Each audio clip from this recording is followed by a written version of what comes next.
those of you that don't know me, I'm Harriet and I run a Girl About Country blog. For my Hiho Vlogmas entry, I'm going to be making the festive Christmas wreath today. It's officially December, so we're allowed to get in the festive spirit now, and I think it's a really good activity to do with your family and friends and get in the festive mood. So first things first, I need to go and collect some bits to make the wreath with.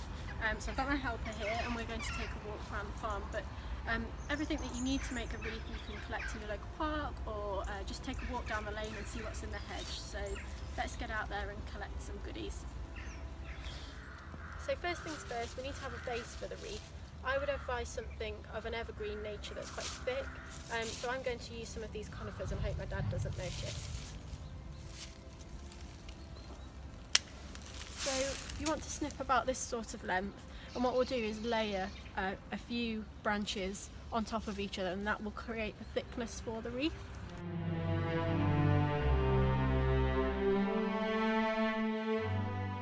So we've got the base collected now. It's time for the fun bit, which is the decorative foliage and other bits that we can use to decorate the wreath. So I'm going to collect some holly, that's really festive.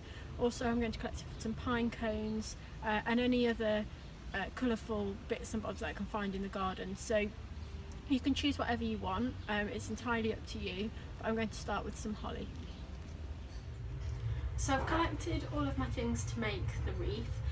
So I've got the base foliage, the evergreen conifers, and a few other bits and bobs that I found in the garden. I've also got some pheasant feathers and some pine cones that I'm going to use to decorate later. But the first thing to do, I also have a new helper as well, but the first thing to do is to get a base for building your wreath. I'm going to make my own out of a simple wire coat hanger, which I'll bend into a circular shape and then pad out with some straw. So you literally just wrap wire around the straw into a circular shape, and that gives you the base. But what you can do is buy a ready-made base from any garden centres or craft shops. So let's start there. So that's the base of the wreath made. As I mentioned, it's just straw wrapped around the wire coat hanger and secured with some garden wire. So now we can start building the wreath.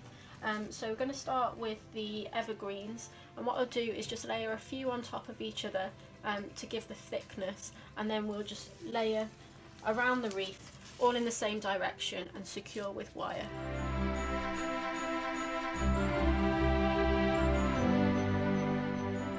So that's my base completed, which you could actually hang on its own. It's quite pretty just being plain like that, but I'm going to add some decorations onto this now with some holly and some pine cones.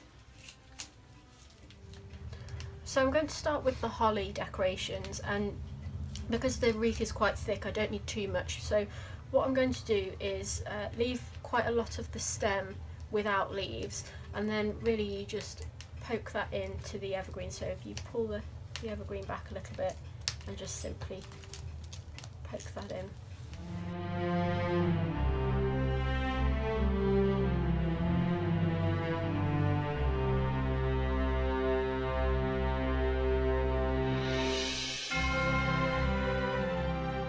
So that's my festive wreath finished. I just added a few finishing touches. So the pheasant feathers I just stuck into the straw base for a country twist, and then a red ribbon for some festive colour. I think it's a really great way to spend an afternoon and get into the festive spirit. It's definitely a lot easier to buy one, but this is much more fun, so give it a go.